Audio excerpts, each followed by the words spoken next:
ప్రజలందరికీ నా యొక్క నమస్కారాలు. నేను మీ మందా శ్రీనివాసరావు, స్వతంత్ర అభ్యర్థి, అద్దెకి నియోజకవర్గం. గత 2024 మే నెలలో జరిగిన ఎన్నికలకు నేను స్వతంత్ర అభ్యర్థిగా నామినేషన్ వేసి పోటీ చేశాను. నేను ఓడిపోయినప్పటికీ అనేక కార్యక్రమాలు చేపడుతూ ప్రజల సమస్యల పట్ల నేను పోరాటం చేస్తున్నాను. ప్రజలు నన్ను దీవించమని కోరుకుంటున్నాను. ఇప్పుడు ముఖ్యంగా ఎన్నికల సమయంలో నాయకులు వ్యవహరించే తీరు, ప్రజలు నడుచుకోవాల్సిన తీరు గురించి చిన్న మాట నేను మీతో చెప్పాలనుకుంటున్నాను. ఎన్నికల సమయంలో బైక్ ర్యాలీలు, ఆటో ర్యాలీలు, కారు ర్యాలీలు, ఇట్లా ప్రతిదీ కూడా ర్యాలీలు చేస్తున్నారు.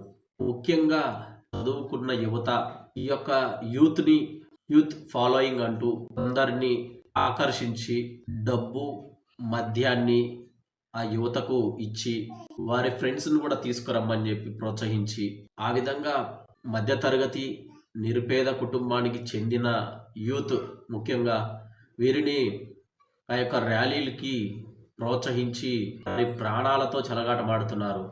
అది ఏ విధంగా అంటే ఆ యొక్క బైకులకు సైలెన్సర్లు సౌండ్లు పెంచి మరి టపాసులు పేల్స్తూ రోడ్లు బ్లాక్ చేస్తూ ఇష్టానుసారంగా బైకులపై ర్యాలీలు తీయడం, ఇష్టానుసారంగా ఆ యొక్క పార్టీలు జెండాలు బైకులకి కట్టుకొని పెద్ద పెద్ద జెండాలతో పట్టుకొని ఊపుతూ నడుపుతూ బైకులు ఈ విధంగా చేస్తున్నారు.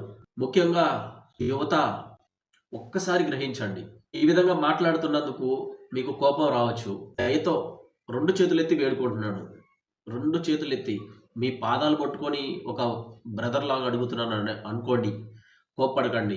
పొరపాటున ఆ యొక్క ర్యాలీలో మీరు ఉన్నట్లయితే, ఆ ర్యాలీలో మీరు కొనసాగుతున్నట్లయితే మీ బైక్ ఉడ్డపల్లంగా కింద పడింది, వెనక నుంచి వచ్చే వాహనాలు మీ బైక్ని ఢీకొన్నాయి, అక్కడే దుర్మరణం చెందారు, పరిస్థితి విచ్ఛిన్నం.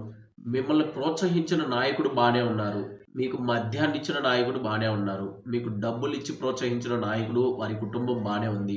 మరి మీ సంగతి ఏంటి? మీ కుటుంబం సంగతి ఏంటి? మీ తల్లిదండ్రుల సంగతి ఏంటి? మిమ్మల్ని నమ్ముకొని జీవిస్తున్న వారి సంగతి ఏంటి? మీ యొక్క కుటుంబం, బంధుమిత్రుల సంగతి ఏంటి?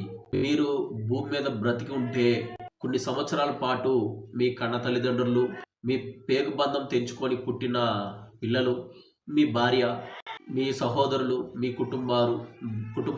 కుటుంబాలకు సంబంధించిన ప్రజలు, వీరందరికీ మీరు తీరని లోటు చేసే కంటే మీ అభిమానం ఉన్న నాయకుడికి మీరు ఓట్లు వేయండి. అది తప్పుగా